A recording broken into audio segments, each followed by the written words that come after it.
रतन अपनी रिक्शा लेकर बाजार की सड़क पर खड़ा है। इस गांव में वही अकेला रिक्शा चलाता है, लेकिन आजकल कोई रिक्शे में चढ़ना नहीं चाहता। चढ़े भी तो सबको अपने मंजिल पर पहुंचने में देर हो जाती है। रतन की बरसों से ख्वाहिश है कि वह एक मोटर वैन खरीदे, लेकिन उसके पास पैसे नहीं हैं। दिन भर में गिने चुने सवारी ही मिलती है। रतन अभी उदास होकर खड़ा है। बाजार खुलने के समय से ही वह रिक्शा लेकर खड़ा है, लेकिन अब तो शाम होने को आई और आज उसकी किस्मत में एक भी सवारी नहीं आई। थोड़ी देर बाद रतन झुंझलाकर एक बीड़ी जलाता है। ए छोकरा, जगर मोड़ तक जाना है, चलेगा क्या? रतन देखता है थाने के बड़े बाबू आए हैं। वह चौंक कर हाथ से बीड़ी फेंक देता है। हाँ, बड़े बाबू आप माफ कीजिए, मैं ध्यान नहीं दिया। अरे इसमें इतना चौंकने की क्या बात है? मैं कोई भूत या राक्षस हूं? और हाँ, अब मैं रिटायर्ड हो गया हूं। अब मुझे बड़े बाबू मत कहो, काका कहकर बुलाओ, समझे? हाँ बड़े बाबू, ठीक है। हाँ, अब बताओ, जगर मोड़ तक ले चलोगे? मुझे थोड़ी जल्दी है बेटा। हाँ जरूर। अरे साहब, मैं जगर मोड़ जा रहा हूँ, मेरी मोटर वैन है, मेरे साथ आइए, जल्दी पहुंचा दूंगा। रिटायर्ड ऑफिसर अनंत बाबू देखते हैं एक मोटर वैन वाला उन्हें बुला रहा है। दूर से देखकर अनंत बाबू को कुछ जाना पहचाना सा लग रहा था। जिज्ञासावश वे उस व्यक्ति के पास बढ़ते हैं। अरे रतन, तू जरा रुक, मैं अभी आता हूं। रतन कुछ कहने ही वाला था, लेकिन उससे पहले ही अनंत बाबू उस व्यक्ति की ओर बढ़ जाते हैं। उस व्यक्ति के पास जाते ही अनंत बाबू उसे पहचान जाते हैं। अरे ये तो शैलेन डकैत है। अरे सर, आप मुझे पहचान रहे हैं क्या? मैं हूं शैलेन। हाँ, तुझे भला कौन नहीं पहचानता, लेकिन तू इतने सालों से पुलिस की आंखों में धूल झोंक कर कहां छिपा था? अरे सर, अब उन बातों से मुझे शर्मिंदा मत कीजिए। मैं अब सुधर गया हूं। देखिए, वैन चला रहा हूं। अगर आप मुझे माफ कर दें तो मैं बहुत खुश होऊंगा। कभी आपको खूब दौड़ाया था, माफ कर दीजिए सर। अरे मैं कौन होता हूं माफ करने वाला? कानून की नजर में तू अब भी मुजरिम है। देख बेटा, पुलिस के पास सरेंडर कर। मैं बात करके तेरी सजा कम करवा दूंगा, और तू सही में अगर सुधर गया है तो मैं तुझे मदद करने से पीछे नहीं हटूंगा। समझा क्या? ठीक है सर। और हाँ, आप जगर मोड़ जाना चाह रहे थे ना? चलिए मैं छोड़ देता हूं, किराया नहीं लूंगा। सच में?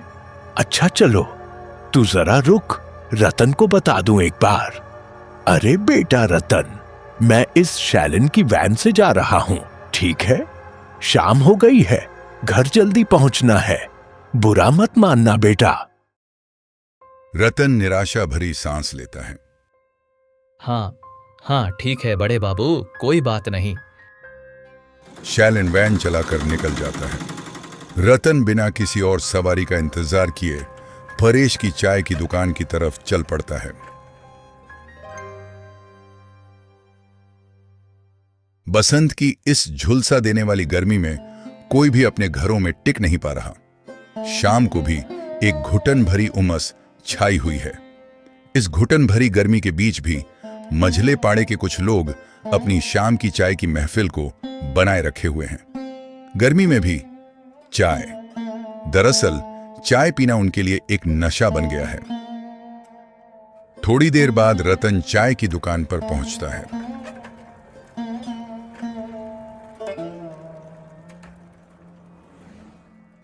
सुदर्शन बूढ़ा और प्रशांत अपनी रोज की जिंदगी में घटी कुछ घटनाओं को लेकर आपस में बात कर रहे हैं, लेकिन चाय की इस महफिल में रतन चुपचाप बैठा है, जैसे किसी सोच में डूबा हुआ हो। चाय वाले दुकानदार की नजर उस पर जाती है। अरे रतन दा, आज आप कुछ बोल ही नहीं रहे, क्या सोच में पड़े हुए हैं? जरा हमें भी बताइए। रतन किसी और ही सोच में डूबा था। परेश की बात सुनकर थोड़ा चौंक कर उठ बैठा। हाँ, अरे नहीं, कुछ नहीं, यूं ही। क्या कह रहे हो? जब से तुम आए हो मैं देख रहा हूं तुम बस कुछ ना कुछ सोचते ही जा रहे हो। और अब कह रहे हो यूं ही। अब सुदर्शन बूढ़े ने भी रतन के हाव भाव पर ध्यान दिया। सच मेरे रतन, तुझे देख के लग रहा है तू बड़ा उदास है। क्या बात है? मत पूछो काका, अब लोग रिक्शा में बैठना ही नहीं चाहते। सबको जैसे बड़ी जल्दी लगी होती है। दिन में मुश्किल से 1-2 सवारी मिलती है, लेकिन वो भी लोगों को रास नहीं आ रहा। क्या कह रहा है रे? जरा साफ साफ बता तो बेटा, किसको रास नहीं आ रहा? अभी की ही बात है काका। मैं बाजार में रिक्शा लेकर खड़ा था, बहुत देर से खड़ा था। फिर आई थाना के बड़े बाबू, जो अब रिटायर हो गए हैं। हाँ, अब बताओ, जगर मोड़ तक ले चलोगे? मुझे थोड़ी जल्दी है बेटा। अरे साहब, मैं जगर मोड़ जा रहा हूँ, मेरी मोटर वैन है, मेरे साथ आइए, जल्दी पहुंचा दूंगा। शैलेन वैन चलाकर निकल जाता है। रतन कुछ कहने ही वाला था। काका, ये कोई तरीका है क्या? पहले बड़े बाबू मेरे पास आए और मैं तैयार भी था, लेकिन वो मेरा पैसेंजर खींच ले गया अपनी मोटर वैन दिखाकर। अगर ऐसे करेगा काका, तो मेरा घर कैसे चलेगा? मेरे घर में बीवी बच्चे हैं, वो भूख से मर जाएंगे। और मुझे कोई दूसरा काम भी नहीं आता जिसे करके अपने परिवार का पेट चलाऊंगा। अब आप ही कोई उपाय बताओ काका। सुदर्शन बूढ़ा थोड़ी देर चुप रहता है। दरअसल इस मझले पाड़े में सब शैलेन से थोड़ा कतराते हैं, कह सकते हैं डरते हैं उससे, क्योंकि वो एक समय डाकू था। एक बार डकैती के समय शैलेन पुलिस के हाथों पकड़ा गया, लेकिन शैलेन भाग निकला। फिर उसका कुछ पता नहीं चला। करीब 1 साल गायब रहने के बाद वह फिर इस गांव में आ गया है। क्या कहूं बेटा, तू जानता है ना वो कैसा है। उससे तो बात करने में भी डर लगता है। लेकिन क्या बड़े बाबू ने शैलेन को पहचाना नहीं? अरे क्या कह रहे हो? बड़े बाबू शैलेन को नहीं पहचानेंगे? याद नहीं है आपको शैलेन के गैंग को कैसे पकड़वाया था बड़े बाबू ने? शैलेन तो भाग निकला था, लेकिन बड़े बाबू का दिया एक जख्म आज भी शैलेन के सिर पर निशान बनकर है। वो बड़े बाबू भूल सकते हैं शैलेन डकैत को? तो फिर बड़े बाबू ने उसे पकड़कर पुलिस के हवाले करने के बजाय उसकी वैन में चढ़ने का फैसला क्यों किया? अरे मेरे कानों में कुछ अस्पष्ट सी बातें आई थीं। शैलेन कह रहा था कि वो अब अच्छा इंसान बन गया है, अब बुरे काम नहीं करेगा। शायद ये सुनकर बड़े बाबू का दिल पिघल गया। बड़े लोगों की बड़ी बात, क्या कहें। तुम नहीं जानते क्या वो शैलेन किस मिट्टी का बना है? मैंने सुना है शैलेन बड़े बाबू से भागकर बेगो गांव में छिपा था। इतनी दूर के गांव में जाकर उसने छुपकर दिन बिताए, और जैसे ही बड़े बाबू रिटायर हुए वो फिर से इस गांव में आ धमका। क्या मकसद है उसका, ये कौन नहीं समझता।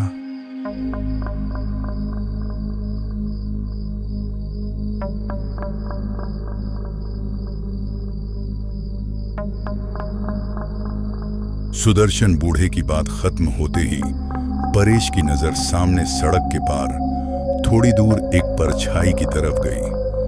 उसे लगा वहां एक भारी भरकम आदमी खड़ा है। ऐसा लग रहा था जैसे वो आदमी उनकी तरफ ही देख रहा हो। काका, वो देख रहे हो? वहां शेड के अंदर एक आदमी है, अजीब तरीके से इधर उधर हिल रहा है। सब लोग उस दिशा में देखने लगे। वाकई में एक विशाल शरीर वाला आदमी उस शेड के अंदर खड़ा था। ये सबने साफ देखा। लग रहा है जैसे वो किसी का इंतजार कर रहा है। उसी वक्त शैलेन अपनी मोटर वैन चलाते हुए चाय की दुकान के सामने आकर रुकता है। हड़बड़ाया हुआ शैलेन दुकान के अंदर घुस जाता है। अरे परेश, एक कप चाय दे तो जरा। सभी लोग उसकी ओर देखने लगे। किसी को समझ नहीं आ रहा था कि क्या हो रहा है। शैलेन के सिर के कटे हिस्से को जैसे सभी मंत्रमुग्ध होकर देख रहे थे, लेकिन किसी की हिम्मत नहीं हो रही थी उससे बात करने की। क्या हुआ काका? क्या मैं कोई औरत जैसा लग रहा हूं जो इस तरह सब घूर रहे हो? सुदर्शन बूढ़ा चेहरे का रुख मोड़ लेता है, आंखें फेर लेता है। उसी वक्त सड़क के पार शेड में खड़ा वो आदमी चाय की दुकान की ओर बढ़ता है। उसे देखकर सब हैरान हो जाते हैं।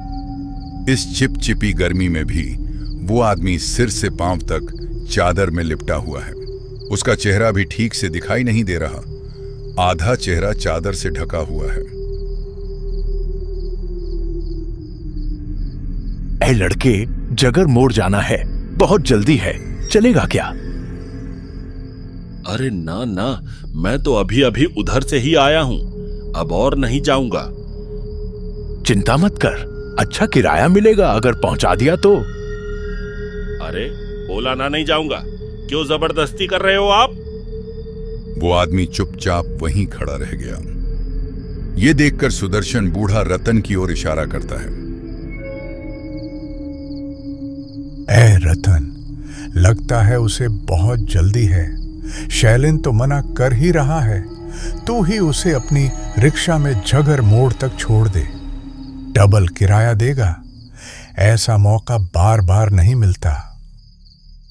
ठीक है काका, आइए मैं पहुंचा देता हूं। आइए मेरे रिक्शे में बैठ जाइए। ये मेरा पैसेंजर है और तू इसे लेकर जाएगा? बड़ी हिम्मत है तेरी, देखता हूं कैसे ले जाता है। रतन डर के मारे रुक जाता है। देख शैलेन, तू ही तो बोला कि तू नहीं जाएगा। रतन जाना चाहता है, इसमें दिक्कत क्या है? मुझे समझ नहीं आ रहा। सुन बूढ़े, मेरे मामले में ज्यादा मत बोल। और रतन, तुझे बहुत शौक है ना पैसेंजर उठाने का, ले जा उसे। अब कुछ नहीं बोलूंगा, ले जा, पहुंचा दे इसे, पहुंचा दे। जा रतन, डर मत, हम सब हैं यहाँ। जल्दी कर, आदमी को बहुत जल्दी है। काका की बात सुनते ही रतन को थोड़ी हिम्मत मिली। ठीक है मियाँ, आइए मेरे रिक्शा पर आकर बैठिए। रतन रिक्शा चलाने लगा, लेकिन शैलेन का गुस्सा 7वें आसमान पर था। उसे ये बिल्कुल बर्दाश्त नहीं हो रहा था। आज रतन का काम तमाम हो जाएगा।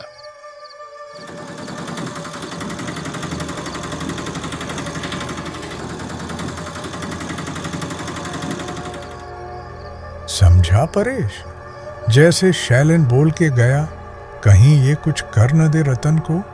मुझे तो बहुत डर लग रहा है। तू चलेगा क्या इनके पीछे पीछे? चलो काका, अगर आज ये कुछ ऊट पटांग करेगा तो उसका हिसाब आज हम ही कर देंगे।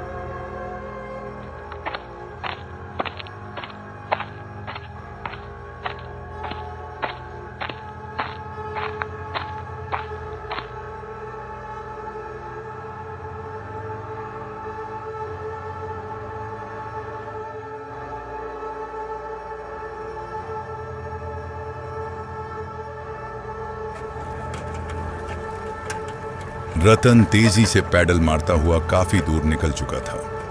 रिक्शे में वो आदमी बिल्कुल चुपचाप बैठा था, उसमें कोई हलचल नहीं थी। सन्नाटा तोड़ते हुए रतन बोल उठा। काका, इस गर्मी में भी आप चादर लपेटे बैठे हैं, आपको गर्मी नहीं लग रही? आदमी ने कोई जवाब नहीं दिया। रतन को थोड़ा बेचैनी महसूस होने लगा।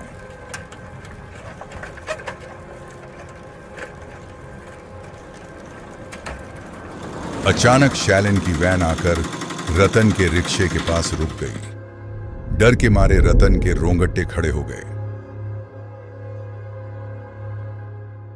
बहुत उड़ रहा है तू रतन। आज तेरा घमंड तोड़ दूंगा मैं। अभी अभी एक का हिसाब किया है, अब तेरी बारी है। शैलेन एक छुरी निकालता है, फिर धीरे धीरे रतन की ओर बढ़ने लगता है। रतन समझ नहीं पा रहा कि वह करे क्या। वो जैसे पत्थर बनकर जम गया। फिर अचानक तेज हवाएं चलने लगी, बहुत ही जोर की हवाएं। रिक्शा से उतरकर वो रहस्यमय आदमी अब खड़ा हो गया था। चादर में निपटा हुआ वो आदमी तेज आवाज में बोल उठा, क्या रे शैलेन, मुझे मारकर चैन नहीं मिला, अब रतन को मारेगा?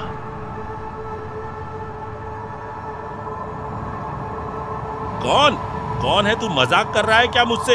मेरे पास छुरी है, खबरदार अगर आगे बढ़ा तो। तभी तेज हवा चलती है और शरीर से चादर उड़ जाती है। इस आदमी को देखकर शैलेन चौंक गया। सामने खड़े थे रिटायर्ड ऑफिसर अनंत बाबू। पूरा शरीर सफेद, गर्दन पर जमी हुई खून की परत। उनके पांव जमीन पर नहीं थे, पूरा शरीर हवा में तैर रहा था। ये नहीं हो सकता, ये नहीं हो सकता। कौन हो तुम? पहचाना नहीं शैलेन? कितनी बार समझाया था तुझे, लेकिन तूने क्या किया? अब रतन सब समझ गया था कि क्या हुआ था बड़ा बाबू के साथ।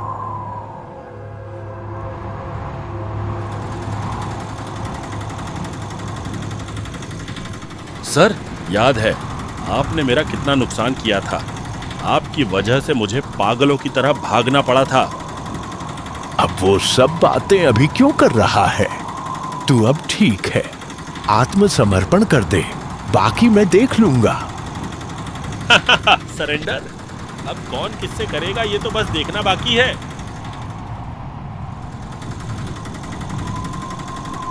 ये क्या, गाड़ी क्यों रोक दी? हा, सर आपके साथ एक हिसाब किताब बाकी है। किस बात का हिसाब? अब बस आपका खेल खत्म करना है और कोई मकसद नहीं बचा मेरा।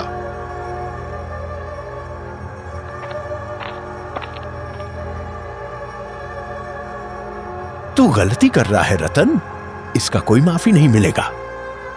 अब माफी की जरूरत नहीं, बहुत सताया है आपने, अब बदला लेने की बारी है। छोड़ दे, छोड़ दे, छोड़ दे। हा, तुझे छोड़ दूं? भवलीला समाप्त।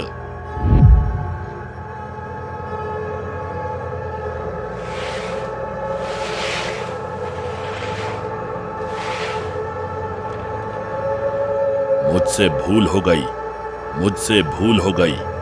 दया करके मुझे क्षमा करो। इस गलती की माफी नहीं है शैलेन।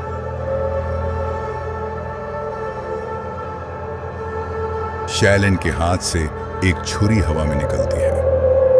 वो भागने की कोशिश करता है, लेकिन उसका पैर किसी अदृश्य ताकत ने जकड़ लिया था। छुरी हवा में घूमते हुए उसके गले को चीर देती है। शैलेन वहीं गिर जाता है। भवलीला समाप्त। हा। हाथों में लाठी लिए परेश और सुदर्शन बूढ़ा वहां पहुंचते हैं। जो उन्होंने देखा उससे वे हैरान रह जाते हैं। हवा में तैरता हुआ अनंत बाबू का शरीर पास के झाड़ियों की ओर इशारा करता है और फिर हवा में विलीन हो जाता है। शैलेन की वैन अपने आप चलने लगती है। कोई अदृश्य ताकत गाड़ी को वहां से ले जाती है। सुदर्शन बूढ़ा लाठी लेकर उस झाड़ी की ओर बढ़ता है। उसके पीछे पीछे रतन और परेश भी चल पड़े। झाड़ के पास पहुंचते ही उन्होंने देखा उन झाड़ियों में पड़ा था रिटायर्ड ऑफिसर अनंत बाबू का बेजान शव। तो आज की कहानी यहीं समाप्त होती है। आपको कैसी लगी ये कहानी कमेंट सेक्शन में जरूर बताइएगा। जाने से पहले वीडियो को लाइक करके इस चैनल को सब्सक्राइब जरूर कर लीजिए। धन्यवाद।